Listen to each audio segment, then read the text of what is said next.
If you play Clash Royale, you've probably faced this card, the Boss Bandit. And it wouldn't surprise me if she irritated you so much that you ended up raging.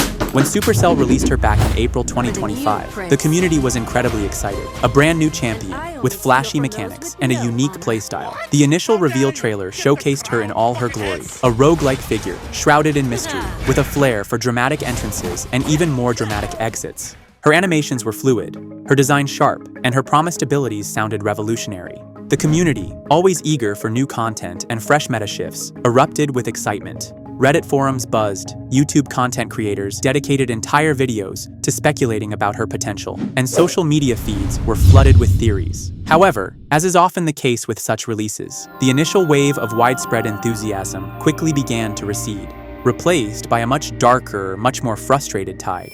Why? Because while she was undeniably fun to play, exhilarating even when she was on your side, chaining dashes and escaping impossible situations, she was, from the perspective of anyone trying to stop her, an absolute nightmare to defend against. Now, let's be clear, Supercell, like any game developer constantly pushing new content, has a long history of occasionally releasing cards that are, shall we say, a little overpowered. Who could forget the initial reign of terror of the Night Witch upon her release? She spawned an endless stream of bats, overwhelming defenses and turning every push into an unstoppable aerial assault. There was the Royal Ghost, whose invisibility mechanic made him incredibly difficult to target, allowing him to slice through entire defensive lines before anyone could react.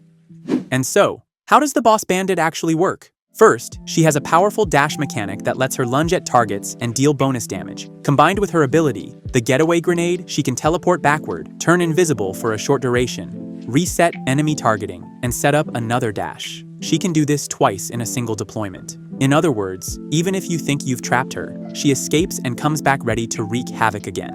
Think about that for a moment. You drop her for 6 elixir. She dashes, deals massive damage. You try to counter her, surround her. Just as your troops are about to finish her off, she activates Getaway Grenade for 1 elixir. Poof! She teleports away, becomes invisible, your troops waste their attacks, and then she reappears, ready to dash again. So, with those mechanics in mind, let's explicitly break down why the Boss Bandit was universally considered overpowered. It wasn't just one factor, it was a perfect storm of attributes that combined to create a truly oppressive force.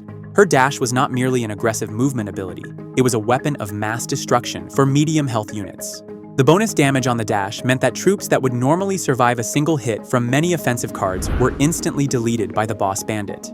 Imagine deploying a musketeer, a staple ranged damage dealer, to counter her.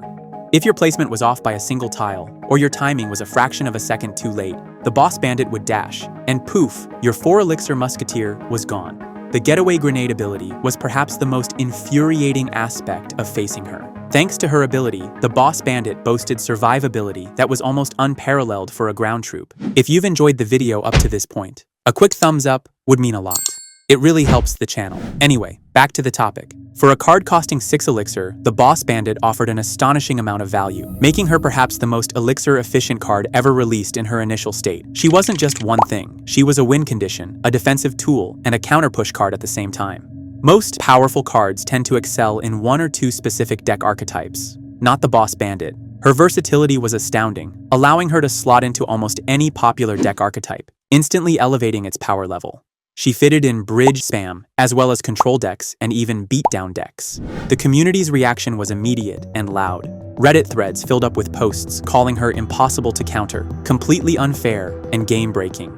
Content creators posted clips of her dashing through multiple troops, teleporting out of danger, and winning games almost single-handedly. It's gonna be so annoying. It's gonna be so annoying. Even professional players admitted that she reshaped the competitive meta.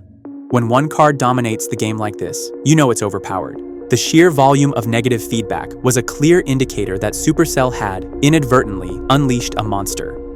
Supercell eventually stepped in with multiple nerfs. Even after these adjustments, she remained a key component in competitive decks for months, proving just how strong her original release had been. The nerfs to the Boss Bandit were broad and hit several parts of her kit at once, making her far less oppressive than before. They gave her a slight health point reduce, so she could be defended easier. What they also did was taking away her ability when her HP would drop below 50%. That's another dash less to defend.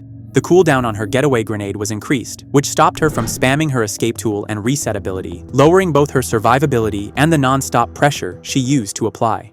These were substantial changes. She was no longer the undisputed queen of the arena, but she was far from irrelevant. The Boss Bandit will go down in Clash Royale history as one of the most overpowered cards ever released. Looking back, there's no doubt that the Boss Bandit has carved out a permanent, indelible niche in the annals of Clash Royale. She wasn't just a strong card, she was an event. She will undoubtedly go down as one of the most overpowered cards ever released in the game's long and storied lifespan. Thanks for watching, and I'll see you in the next video.